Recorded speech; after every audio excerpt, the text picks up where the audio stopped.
오늘 조식 간단하게 드시고 8시 반부터 새가족실에서 구역장 강사 교육이 있으니까 여러분 빠지지 마시고 꼭 참석하고 가시기 바랍니다. 미주 한국일보를 보니까요, 최근 남가주에요, 한 전기회사를 사칭하는 사기가 급증한다 그래요. 현재까지 442명이 42만 달러 사기를 당했다고 하는데, 전기회사를 사칭해서 전화를 거는 거예요. 전기회사인데 지금 전기세가 미납됐다고.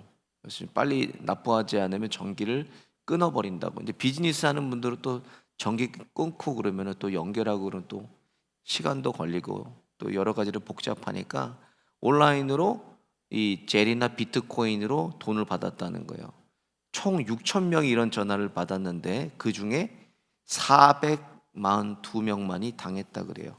당한 이유가요, 사기치는 스캠 이 전화가요, 자신을 너무나 잘 알고 있다는 거, 정보를 알고 있어서 속수무책으로 당했다 그래요. 마찬가지로 하나님 볼 때는요, 우리가 사기꾼이에요, 사기꾼. 예, 보니까 어려우면은 그죠? 하나님 찾고, 등 따시면은 또 돌아서고, 어려우면 또 하나님 찾고, 이것이 계속 사사기부터 지금 사무엘상까지 반복되고 있어요. 하나님을 잘 아는 것 같지만 몰라요, 우리가. 지난 시간도 블레셋과 전쟁에 나가서 4천 명이 죽었어요. 그러니까 패배 원인을 찾자 해서 모여가지고 뭘 브레인스토밍 해가지고 뭐예요? 뭘 발견해요? 우리가 진 이유는 괴를 가지고 나가지 않아서 졌다는 그런 무서운 실수를 저지릅니다. 패배의 원인이요, 법궤를 가지고 나가지 않아서 그들이 패한 것입니까? 자신의 소견에 옳은 대로 그냥 법궤를 가지고 전쟁에 나갔다가 3만 명이나 전사, 3만 명이 전사하고 법궤도 빼앗기고 홈리와 비느와스도 죽임을 당하고, 그 소식을 듣고 있던 엘리 제사장이 의자에 앉아 있다가 자빠져서 목이 부러져서 죽습니다. 이것을 보고 4장 마지막 절에 이가봇이라고 얘기해요. 이가봇, 영광이 여기서 떠나갔다. 이스라엘에서 영광이 떠났다 그러고 4장이 끝이 나요. 이것은 원문에서 두 가지를 상징합니다. 먼저는 영광이 이스라엘에서 떠나서 이제는 이스라엘이 포로 생활이 시작될 거라는 것과 법궤가 다시 돌아오는 것을 원문에서는 상징을 합니다. 오늘 본문은 법궤를 빼앗아서 블레셋으로 그들이 가져갑니다. 그랬다가 일어나는 일들에 대해서 본문에 기록이 되어 있어요. 이 법궤가 처음으로 언급된 곳은 어딘가 출애굽기 25장에 언급됩니다. 하나님의 성막 안에 법궤를 만들라고 하세요. 출애굽기 25장 10절을 보니까 그들은 조각목으로 궤를 짓되 장이 2규빗 반, 광이 1규빗 반, 고가 1규빗 반이 되게 하고, 조각목이라는 것은 사막에서 광야에서 흔히 구할 수 있는 가시가 나 있는 아카시아 나무가 조각목입니다. 그것으로 장이 2규빗 반이라고 하는, 장은 가로를 얘기하는데 112cm예요. 그리고 광이 1규빗 반이니까 폭이에요. 폭이 67cm 정도 되고, 그리고 고가 1규빗 반이니까 높이가 67cm 정도 돼요. 그래서 이런 모양의 궤를 만들라고 그러셨어요. 그래서 여기 장 좌우에 금고리를 4개를 달아서 조각목으로 막대기를 꿰서 운반합니다. 4명이 들고 이렇게 운반을 하는데, 왜 고리를 저렇게 달아서 매게 했는가? 법궤에 사람이 손을 대면 죽어요. 나곤 보니까 사무엘하 6장에 보면 법궤가 이제 이스라엘로 돌아오는데 나곤의 타작마당에서 소가 뛰니까요, 법궤가 떨어질까봐 웃사가 손으로 법궤를 잡아요. 그랬다가 거기서 죽습니다. 법궤는 거룩한 하나님의 임재를 뜻하기 때문에 사람이 거기에 임재에 손을 댈 수가 없습니다. 그리고 그 법궤 안에는 하나님이 주신 증거판 둘이 들어있고, 만나를 넣은 항아리와 쌍난 지팡이가 저 법궤 안에 들어가 있어요. 그런데 지금 이 법궤가 어디 있는지는 아무도 몰라요. 그래서 요세푸스 구전에 의하면 예레미야가 동굴에다가 숨겼다고 하는데, 유대인들은 아직도 이 과학적인 첨단 기구를 통해서 이것을 찾고 있다고 그래요. 얼마 전에 보니까 이스라엘 어떤 고고학자가요, 모세가 죽었다고 기록된 느보산을 중심으로 아직도 법궤를 찾고 있는 다큐멘터리도 만들었어요. 근데 아직도 찾지 못했습니다. 오늘 본문에 보면요, 법궤를 빼앗아 와서 아스돗에 둡니다. 1절 보면 블레셋 사람이 하나님의 궤를 빼앗아 가지고 에베네셀에서부터 아스돗에 이르니라, 이렇게 기록되니, 여러분 에베네셀이 어디입니까? 에베네셀은 하나님이 여기까지 우리를 도우셨다는 뜻인데, 왠지 오늘 본문에서 이게 참 불편하게 와닿습니다. 하나님을 알지 못하는 블레셋이 하나님의 영광을 상징하는 법궤를 블레셋 땅에다가 다 가지고 와서 다곤 신전에 뒀는데, 그곳을 여기까지 하나님이 도우셨다? 너무 불편하게 말씀이 와닿아요. 2절에 보니까 결국 풍요를 상징하는 다곤 옆에다가 이 궤를 두었어요. 이게 너무나 두려운 말씀 아닙니까? 하나님을 모르는 블레셋이 전쟁에 대해서 어떻게 생각하고 있다는 거예요. 단순하게 자신들의 신이 이스라엘의 신을 이겼다고 생각하는 거예요. 그러니까 그 신이라고 생각하는 궤를 가져다가 자신의 신 옆에다가 두었습니다. 이스라엘도 결국 하나님을 어떤 수단으로 생각할 때 망했어요? 하나님을 자신들에게 복을 주는 수단으로 그렇게 생각할 때 이스라엘이 지난 시간에 망했습니다. 하나의 복을 주는 수단이라고 하나님을 그들이 생각했어요. 그런데 어떤 결과가 나타나나 오늘 본문에 보니까 아스돗과 가드와 에그론의 법궤가 옮겨가는 곳마다 큰 재앙이 일어납니다. 오늘 본문을 통해서 블레셋 땅에 하나님께서 어떤 하나님이신지 하나님 되심을 나타내고 드러내셨는데, 우리 하나님은 어떤 하나님이신가? 먼저 보니까 만유의 주요 만왕의 왕이십니다. 3절을 보세요. 아스돗 사람이 이튿날 일찍이 일어나 본즉 다곤이 여호와의 궤 앞에 엎드러져 그 얼굴이 땅에 닿았는지라 그들이 다곤을 일으켜 다시 그 자리에 세웠더니, 4절을 보세요. 다곤이 여호와의 궤 앞에서 엎드러져 얼굴이 땅에 닿았고 그 머리와 두 손목은 끊어져서 문지방에 있고 다곤의 몸뚱아리만 남았더라. 세웠더니 또 자빠졌는데 손목과 목이 다 잘려 있어요. 몸뚱아리만 남아 있어요. 자신들이 섬기던 신이 궤가 들어오면서 뭐요? 종이 조각같이 그냥 다 찢어져 버렸습니다. 6절을 보세요. 여호와의 손이 아스돗 사람에게 엄중히 더하사 독종의 재앙으로 아스돗의 지경을 쳐서 망하게 하니, 이렇게 기록이 되어 있어요. 그러면 이스라엘 신의 손이 다곤을 친다고 두려워하며 궤를 가드로, 전화 받으세요. 가드로 옮겨가요. 여러분 가드가 어디예요? 가드는요, 여러분 잘 아시는 골리앗이 가드 사람이에요. 가드. 예. 귀골이 장대한 안악자손들이 가드에 있어요. 가드. 그러니까 더 센 강한 지역으로 궤를 옮겨간 거예요. 더 강한 지역으로. 근데 강한 지역으로 갔더니 거기엔 또 독종이 나요. 독종이. 10절을 보세요. 다시 독종이 나니까 에그론으로 옮겨갑니다. 여러분 독종은 어디서 우리가 들었죠? 처음에 출애굽기 출애굽할 때 세 번째 재앙이 독종이에요. 독종. 종기가 나가지고 거기에서 진물이 나고 썩어서 냄새가 나는 게 여러분 이 독종입니다. 독종이 났어요. 거기서. 에그론은 당시에 블레셋에서 전체를 통치하고 다스리는 가장 강력한 복을 주는 신이 에그론에 있었어요. 에그론에. 근데 그곳까지 갔더니 이스라엘의 신의 궤가 자신들의 백성들을 죽인다고 하고 방백들이 모여서 다시 이스라엘로 보낼 것을 결정합니다. 하나님이 하나님 되심을 만방에 알리셨어요. 다 드러내시고 이 세상을 하나님이 다스리시고 통치하는 분이심을 드러냈다는 거예요. 여러분 성경적인 표현으로 이걸 뭐라 그럽니까? 하나님의 영광을 드러내신 거. 하나님의 영광. 복음도 마찬가지입니다. 복음이 교회 안에 믿는 사람들 안에만 있는 것이 아니라 모든 민족과 열방으로 복음이 다 이렇게 편만하게 퍼져나가고 있어요. 하나님께서 복음을 통해서 하나님의 하나님 되심과 하나님의 영광을 드러내시는 거예요.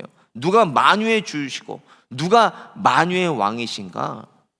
온 우주와 만물을 다스리시고 통치하시는 분이 누구신지, 또 자신들이 섬겨왔던 신들이 가짜임을 저들로 알게 하셨다는 거예요. 그래서 복음은 뭐예요? 복음은 좋은 소식이에요. 굿뉴스입니다. 굿뉴스.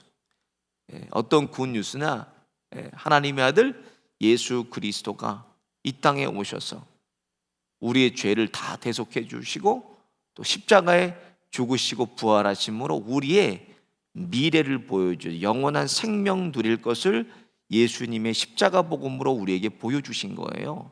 두 번째로 하나님은 자녀를 위해 싸워주시는 아버지세요. 우리를 위해서 하나님이 싸워주신다는 거예요. 어렸을 때요, 아이들이 놀면서 그러잖아요. 우리 아빠가 세다, 뭐 우리 아빠가 세다. 저도 어렸을 때 아이들이랑 놀면서 누가 세다 이제 그런 언쟁을 벌이면서 놀았던 기억이 나요. 어떤 아이는 야 우리 아빠는 공수부대 상사다. 거여동에 공수부대 있어요. 우리 아빠는 마천파출소 경찰이야 그래요. 우리 아빠는 동사무소 공무원이다. 우리 아빠는 마천 소방관이다 뭐 그래요. 그래서 제가 제일 마지막에 제 차례가 돼서 그랬어요. 야 우리 아빠는 목사다. 목사는 하나님의 종이야. 다 이겨. 그러니까요 애들이 저를 무서워하는 게 아니라 저한테 때로 달겨들더라고요. 오늘 본문의 여호와의 궤를요 빼앗아 갔던 블레셋 땅은 그야말로 초토화가 돼요. 초토화가. 단순하게 이스라엘 신을 자신들이 포로로 잡아와서 자신들의 신 곁에 뒀는데 신상이 그냥 땅에 얼굴을 다 대고 자빠지고 머리와 손목이 다 끊겨지고 문지방이 다 떨어져 있고 독종이 내리고 큰 환란이 성읍에 임해서 독종이 퍼지고 많은 사람들이 죽었어요. 살아남은 사람들이 살고자 다시 모여서 다시 궤를 이스라엘로 돌려보내자 결정합니다. 여러분 이스라엘과 블레셋은 뭐예요? 지금 전시의 상황이에요. 싸우는 상황이에요. 이스라엘의 죄악으로 전쟁에 패해서 많은 사상자가 났어요. 법궤도 뺏겼어요. 죄만 짓고 이스라엘이 잘한 것은 아무것도 없잖아요. 그렇죠? 그런데 하나님 아버지는 자녀를 긍휼히 불쌍히 여기시고 자녀를 버리지 않으시고 자녀를 위해 싸워주시는 좋으신 우리 아버지이십니다. 오늘 본문에는 이스라엘을 위해서 대신 싸워주는 하나님의 손이라고 기록이 되어 있어요. 하나님의 손. 역대하 20장에 보면요 야하시엘 선지자가 전한 것처럼 전쟁은 누구에게 속해 있습니까? 전쟁은 하나님에게 속해 있어요. 전쟁은 이스라엘에 수없이 많은 전쟁이 있었어요. 그 전쟁 모두는 그들의 힘과 능력으로 싸운 게 아닙니다. 하나님께서 그들을 위해서 싸워주신 거예요. 홍해 앞에서 두려워 떠는 이스라엘 백성을 향해서 모세가 얘기해요. 출애굽기 14장 14절 같이 볼게요. 여호와께서 너희를 위하여 싸우시리니 너희는 가만히 있을지니라. 가만히 있으라는 거예요. 누가 싸워주신다는 거예요? 하나님이 우리를 대신해서 싸워주신다는 거예요. 하나님이 저와 여러분의 편 되신다는 겁니다.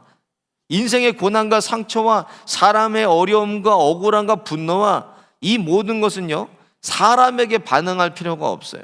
하나님을 상대해. 하나님을 상대하면 하나님이 내 편 되어주시고 나를 위해서 하나님이 싸워주신다는 거예요. 하나님 바라보면 돼요. 그러니까 마태복음 11장 28절에 예수님 뭐라 그러셨어요? 수고하고 무거운 짐진 자들아 다 내게로 오라. 내가 너희를 쉬게 하리라. 주님만 바라보면 돼요. 주님만 바라보고 주님께 맡기면 돼요. 믿음의 주요 온전케 하시는 예수를 바라보자. 주님 바라보면 돼요. 주님. 앞서 행하시는 하나님을 신뢰하고 인생의 전쟁 가운데서 내 편이 되어주시는 우리 아버지 하나님 의지하고 혈과 육에 대한 싸움이 아니라 시험 들고 우리가 넘어지고 자빠질 것이 아니라 하나님께서 다 맡아주시고 아버지가 우리 편 되어주시고 우리를 살아주시기 때문에 하나님을 붙들고 신뢰하고 나아갈 때 믿음으로 세상을 비추고 세상에 맛을 내는 저와 여러분 되시기를 예수님의 이름으로 축원드립니다. 오늘 말씀 생각하시면서 함께 찬양하고 기도하겠습니다.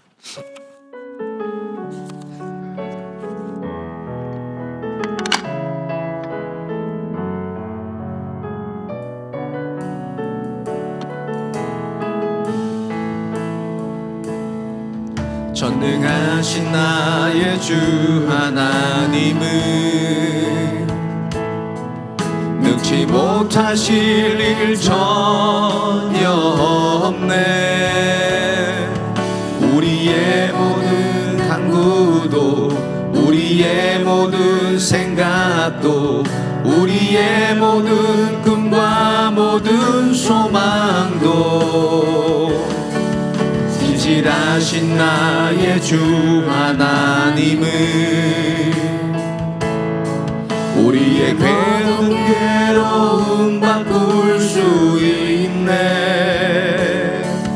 불가능한 일 행하시고 죽은 자를 일으키시니 그를 이길 자 아무도 없네. 주의 말씀 의지하여 주의 말씀 의지하여 깊은 곳에 금을 던져 오늘 그가 놀라운 일을 이루시는 것 보라. 주의 말씀 의지하여 믿음으로 금을 던져 믿는 자에게 능치 못함 없네. 전능하신 나의 주 전능하신 나의 주 하나님은 능치 못하실 일 전혀 없네. 우리의 모든 간구도 우리의 모든 생각도 우리의 모든 꿈과 모든 소망도 신실하신 나의 주 하나님은 우리의 모든 괴로움 바꿀 수 있네.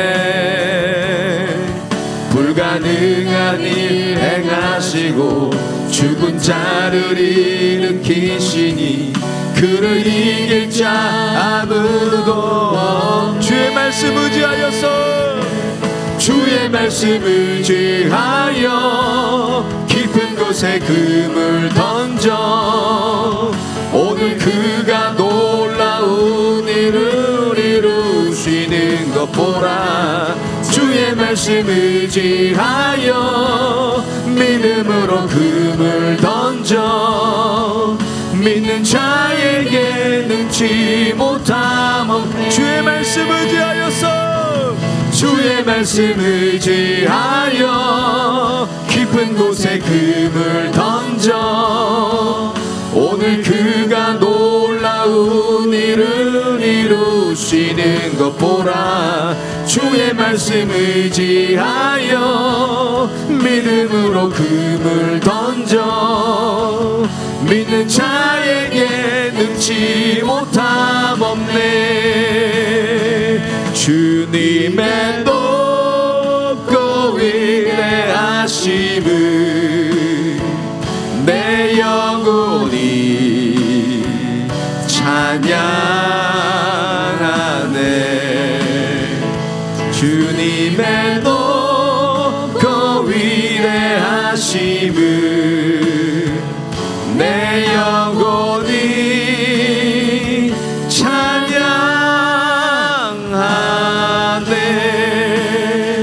주 하나님 지으신 모든 세계 내 마음 속에 그리어볼 때 하늘의 별 울려 퍼지는 데서 주님의 권능 우주에 찬네. 주님의 높고 위대하심을 내 영혼이 찬양하네. 주님의 높고 위대하심을 내 영혼이 찬양하네. 내 주 예수 세상 세상에 다시 올 때 저 천국으로 날 인도하리. 나 겸손히 엎드려 경배하며 영원히 주를 찬양하리라. 주님의 높고 위대하심을 내 영혼이 찬양하네. 주님의 높고 위대하심을 내 영혼이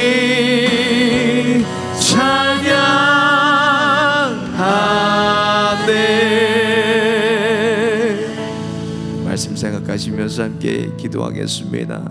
나를 위해서 싸워주시고 내 편이 되어주시는 하나님을 오늘도 신뢰하며 가만히 있어서 우리를 위해 싸우시는 하나님의 도우시는 손길 보게 하여 주옵소서. 우리 앞에 놓인 자녀의 문제, 일터의 문제, 건강의 문제, 사람과의 문제, 말할 수 없는 내 안의 문제들도 만왕의 왕이시오 만유의 주이신 하나님 해결하여 주옵소서. 하나님 이 시간 전부 주님께 내려놓게 하여 주시고 하나님 이 시간 안식 얻는 시간 되게 하여 주옵소서. 주여 한번 부르짖고 함께 기도하겠습니다. 주여